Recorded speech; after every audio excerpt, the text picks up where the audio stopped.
Гласот на Америка на македонски. Преку една деценија вашиот прозорец кон САД. А сега, директно од студиото во Вашингтон.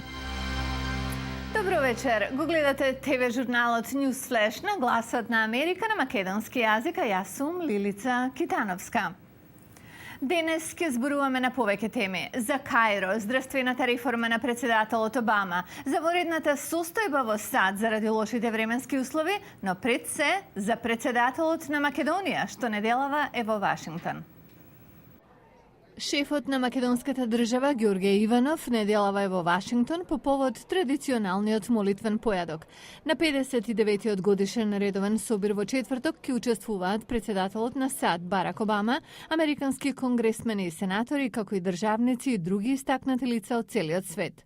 Иванов денес има одвоени средби со представник на Стейт Департментот, со првите луѓе на Организацијата на Атлантски совет и со сенаторите Џон Маккейн, Џозеф Либерман и Џејмс Инхоф. На дневен ред на македонскиот председател се и посета на мировниот корпус и средби со редица сенатори и конгресмени, како и представници на диаспората.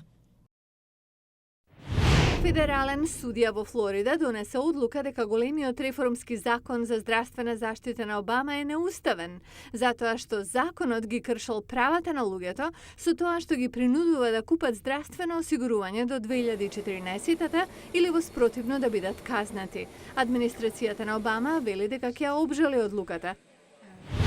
А во САД се е во знакот на подготовката за големото невреме што се очекува да ја зафати државата. За ова монструозно невреме што ќе донесе многу снег, мраз, ветрови, торнада, магла, сигурно многу повеќе ќе зборуваме наредниве денови. А во моментов американците се во забрзани подготовки да го дочекаат што е можно поподготвени.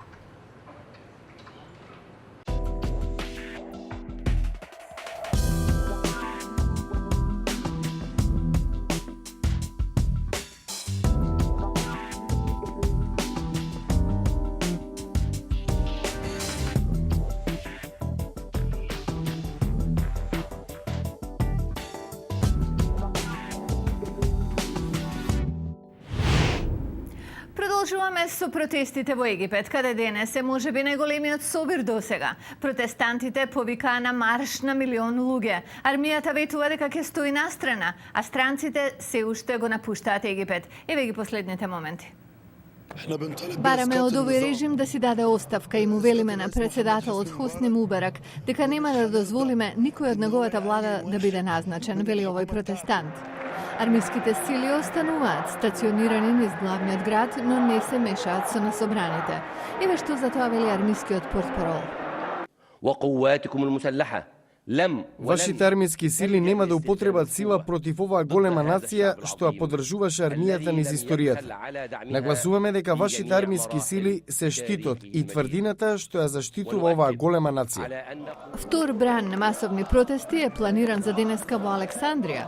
Националната железница не функционира веќе втор ден, што некои го толкуваат како обид на владата да спречи други од внатрешноста да се приклучат на урбаните протести.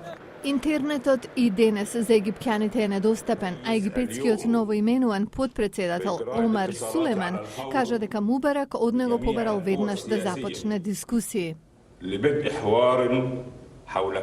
Но како што јавува весникот Wall Street Journal, опозицијата не сака да преговара се додека Мубарак е на власт.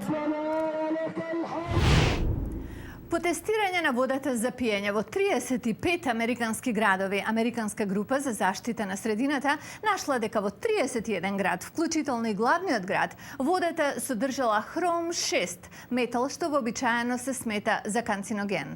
Тоа е истата химикалија што стана славна со филмот Ерин Брокович за жената која се бореше против калифорниска компанија за газ и електрична енергија, обвинета за испуштање хром во подземните води во текот на 3 децении. За сериозноста на ситуацијата зборува следниот прилог. How many plaintiffs do you have? 634. Во филмот Ерин Брокович, Џулија Робертс игра жена од Калифорнија на мисија против локална компанија обвинета за испуштање на метал од хром 6 во подземните води што наводно предизвикало рак кај 600 лица. You know, it would probably be easiest. Филмот е базиран на вистинска случка. Постигнат е договор за порамнување вреден $300 милиони, еден од најголемите во САД.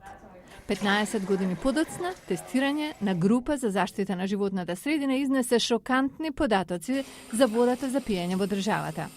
Во студијата на групата Environmental Working Group, 31 од 35 градови покажале различни нивоа на хром 6, што се смета за канцероген во водата за пиење. Олга Најденко е виш научник во организацијата. Our study was a snapshot which demonstrated that chromium. Во Вашингтон водата за пиење има 9 пати поголемо ниво на загадување со хром отколку што научниците во Калифорнија сметаат дека е безбедно. Вашингтонскиот аквадукт со кој раководи американската влада обезбедува вода за милиони луѓе во регионот на главниот град. Томас Джакобас е генерален менаџер. Цената за отстранување на хром е толкова што се поставува прашањето дали е неопходно. Тој е убеден дека водата е безбедна. А што е хром 6? Тоа е метал што го има во природата. Загадувањето со него обично настанува при рударење и други индустријски процеси.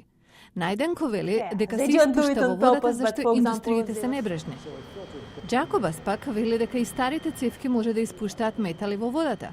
Освен тоа, објектите за третман на водата не биле дизајнирани за отстранување на хемикалии што сега се појавуваат. Но ова не е случај само овде. Токсични хемикалии се покажуваат во водата во цел свет. Најденко вели дека во Кина, Грција и Шкотска луѓе страдале од стомачен рак за кој таа вели дека се врзува со загадена вода. Извештајот ја поттикна Американската владина агенција за заштита на околината да испита колку хром 6 може да се толерира во водата за пиење. Најголем дел од музеите во Вашингтон се дел од институцијата Смитсонијан. Таа пак е финансирана од Конгресот. Што се случува кога на законодавците некоја уметност не им се допаѓа? Бидете со нас и утре. Утре во Newsflash, цензурирана уметност, видео симнато од изложба заради закани од Конгресот. Гледајте во утрешен Newsflash.